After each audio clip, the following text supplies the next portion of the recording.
School की स्थापना एक शक्तिशाली निगम ने की थी ताकि केवल उच्च वर्ग के बच्चे ही यहाँ पढ़ सकें। स्कूल में प्रवेश जन्मसिद्ध अधिकार से होता है, लेकिन विशेषाधिकार प्राप्त लोगों के बीच भी एक विशेष आंतरिक पदक्रम है। जो भी इसे उल्लंघन करते हैं उन्हें कड़ी सजा दी जाती है। ऐसा ही एक छात्र के साथ हुआ जिसने व्यवस्था के खिलाफ जाने का फैसला किया। पहले उसे पीटा गया और धमकाया गया, जिसके बाद उसने पुलिस को सब कुछ बताने की धमकी दी, लेकिन वह भाग नहीं सका और एक कार दुर्घटना का शिकार हो गया। कुछ महीनों बाद एक नया स्कूल सत्र शुरू होता है और प्रधानाध्यापक सभी से एक नए छात्र का स्वागत करने के लिए कहते हैं। कन्हा एक साधारण और गरीब लड़का है जिसने अपनी छात्रवृत्ति और उत्कृष्ट अंकों के कारण एक प्रतिष्ठित स्कूल में पढ़ने का हक अर्जित किया है। अपने सहपाठियों से जान पहचान करने की कोशिश करते हुए लड़का देखता है कि उसे कोई ध्यान नहीं दे रहा।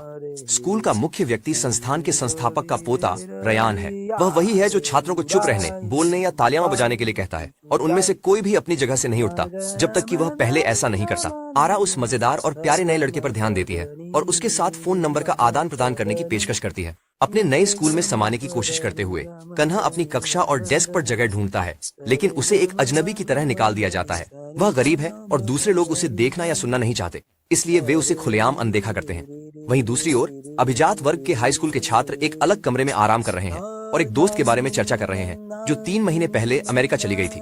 जय रिहाना की गर्लफ्रेंड है जो बिना किसी चेतावनी के देश छोड़कर चली गई थी। एरा और व्यूजन उनके दोस्त हैं जो जोड़े के रिश्ते को लेकर चिंतित हैं और समझ नहीं पा रहे हैं कि लड़की उन्हें क्यों नजरअंदाज कर रही है। हालांकि उनकी दोस्ती है। एरा रीन के साथ बेटी की शक्ल और कपड़े पसंद नहीं आते, इसलिए वे बहुत झगड़ते हैं। कपड़े का ऊपरी हिस्सा फटने पर लड़की बगीचे में छिप जाती है, जहां उसकी मुलाकात गलती से एक पियानो वादक से होती है जो रोजगार कमाने की कोशिश कर रहा होता है। यह लड़का कंडा निकला जो लड़की का न केवल शब्दों में बल्कि कार्य में भी समर्थन करता है, उसे अपनी शर्ट देकर। थोड़ी देर बाद जय रयान और दोस्तों से मिलती है। लड़की लड़के को रेस की पेशकश करती है जिसमें विजेता हारने वाले से एक इच्छा पूरी करने का कहेगा। रयान उसकी शर्तें स्वीकार कर लेता है और दोनों रेस शुरू करते हैं। लड़की आक्रामक ढंग से गाड़ी चलाती है और पूरी रफ्तार से आगे बढ़ती है। किसी बिंदु पर हारते हुए वह लगभग दुर्घटनाग्रस्त हो जाती है, जिसके कारण रायन ट्रैक से बाहर हो जाता है और जे पहले फिनिश करती है। जीतने के बाद वह घोषणा करती है कि वह रिश्ता खत्म करना चाहती है क्योंकि वह लड़के से प्यार नहीं करती और उसके साथ नहीं रहना चाहती। अगली सुबह कन्ना को पता चलता है कि वह और जय सहपाठी हैं। लड़का अतिरिक्त कक्षाओं में जाना चाहता है, लेकिन उसे सभी द्वारा अनदेखा किया जाता है, जिसके बाद अभिजात वर्ग मुखिया से कहता है कि वह नए छात्र को समझाए कि उसकी जगह कहाँ है। भिखारी जिन्हें अपने ज्ञान के बल पर यहाँ पढ़ने का मौका मिला है बताते हैं कि स्कूल में एक विशेष पदानुक्रम है और जो इसका पालन नहीं करते उन्हें दंडित किया जा सकता है। यही वह घटना थी जो उस स्कूल के लड़के के साथ हुई थी, जिसकी जगह कन्ना ने ले ली थी। डरावनी सच्चाई के बावजूद वह लड़का मुस्कान के साथ प्रतिक्रिया करता है और उन खास छात्र समूह के साथ मंच पर लौटता है ताकि उनका स्वागत कर सके। लड़के की बेखौफी की तारीफ करते हुए ईरा उसे अपने देश के घर पर एक पार्टी के लिए आमंत्रित करती है। अगली शाम एक कार कन्ना को पार्टी में लाने के लिए आती है।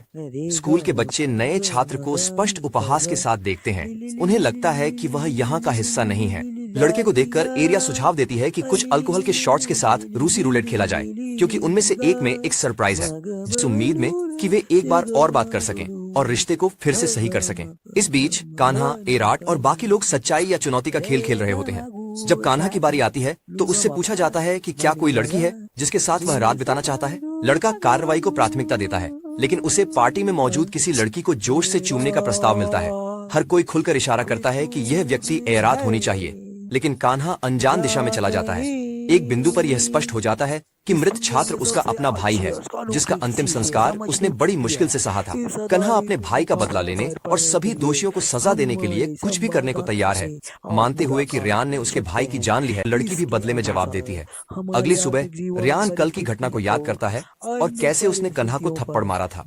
अपने कार्य के लिए सामने आने पर मुजिन चुपके से शिक्षक खान के साथ रात बिताता है, इस डर से कि कहीं वे पकड़े न जाएं।